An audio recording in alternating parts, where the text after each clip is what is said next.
Welcome to The Explainer. Today, we are taking a forensic look right into the black box of Windows diagnostic data. If you're a focused learner trying to figure out what exactly is happening under the hood of your PC, you are absolutely in the right place. We're going to strip away the jargon and focus squarely on one big question. What does Microsoft officially do with all this information? Okay, let's dive right into this. You're sitting there working, browsing the web, or maybe gaming. Ever wonder what your PC is quietly whispering to Microsoft in the background? Today, we are going to answer exactly what happens to your data behind the scenes. And just to be clear, we are strictly focusing on what Microsoft officially does with this info, basing everything directly on their own technical documentation and privacy guides. Now, hearing that data is automatically leaving your computer usually sets off some vague privacy anxieties, right? It's totally understandable. But looking at the source material, we kind of need to reframe this whole concept. This isn't just some arbitrary snooping operation. It's really the operational reality of global-scale IT management. Modern Windows has to run on literally millions of wildly diverse hardware setups. And to do that without completely breaking down, Microsoft has to rely on this constant feedback loop. So let's de-jargon this core concept, so whether you're a total novice or a hardcore tech enthusiast, we're starting on the exact same page. What actually is Windows Telemetry? Well, it's Microsoft's official automatic collection of diagnostic and usage data. Its stated purpose is to debug issues, improve security, and maintain the overall health of your system. This covers the whole shebang, from error reports and app usage to your basic device specifications. Now let's talk sheer volume, or honestly, this surprising lack of it. According to Microsoft's official numbers, the average PC generates about 6 megabytes of diagnostic data a day. To put that into perspective, that's roughly the size of a single high-resolution photo on your smartphone. It's a surprisingly tiny metric for an operating system you might be actively using for 8 hours a day, right? Seeing this tangible number really grounds what is otherwise a super abstract concept. But of course, raw size isn't the whole story here.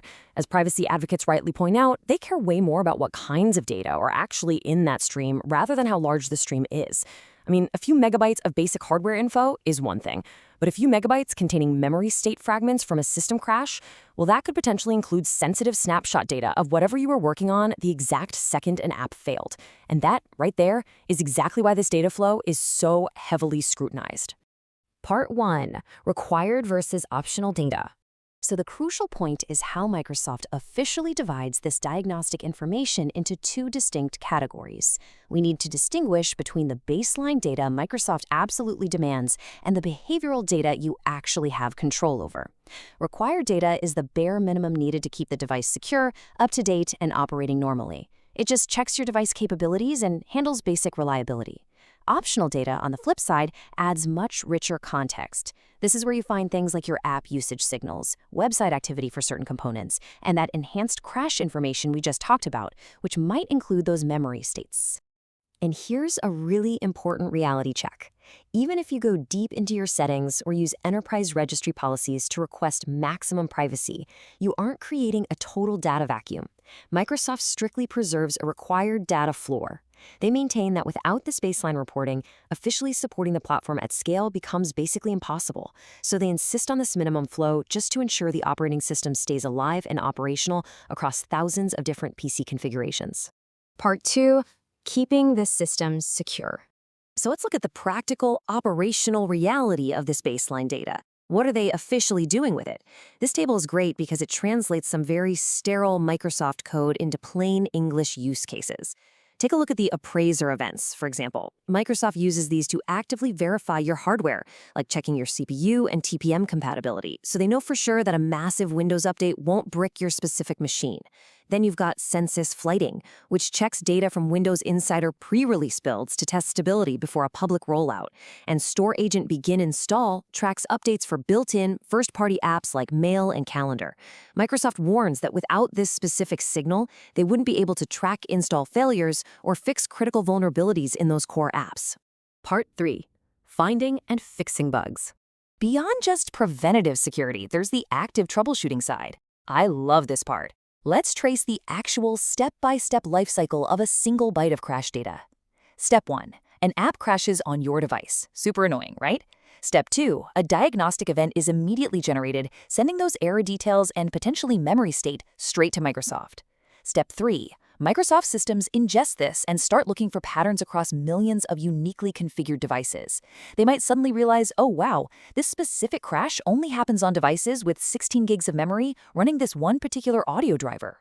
And finally, step 4, armed with that highly specific data, a fix is developed and pushed out in the next Windows update. It essentially acts as a massive-scale quality assurance mechanism. And here's a cool detail. You aren't completely locked out of this process. Microsoft actually provides a tool called the Diagnostic Data Viewer, which you can download right now from the Microsoft Store. Once you enable it, it lets you review the exact diagnostic events your own device is sending out. You can literally sit there and read the detailed JSON files being queued and uploaded. By default, it holds up to 1 gigabyte or 30 days of history right on your local drive, which means you can pull back the curtain and audit your own machine. Part 4. Tailored tips and ads. All right, pivoting away from the hard baseline engineering stuff, let's look at the wider scope of that optional data tier. Microsoft officially states they use this data to provide, improve, personalize, and promote products. And this brilliantly illustrates how telemetry affects what you actually see on your screen. If you have tailored experiences enabled, this data shapes your UI. For instance, if the telemetry shows your device's hard drive is running out of space, Microsoft might officially use that signal to pop up a recommendation for a Windows-compatible cloud storage solution. Or they might look at the type of apps you use most frequently to promote a complementary third-party app in your start menu. But, and this is a massive but, Microsoft draws a very clear and strict official boundary here. Their documentation explicitly states that they do absolutely not use crash and hang dump data to personalize, recommend, offer, or promote any product or service. So while your general app usage habits might trigger an ad or a helpful setup tip, those sensitive memory crash dumps we talked about earlier, those are strictly walled off. Microsoft uses those for engineering and bug fixing purposes only. Part 5. Quality assurance at scale.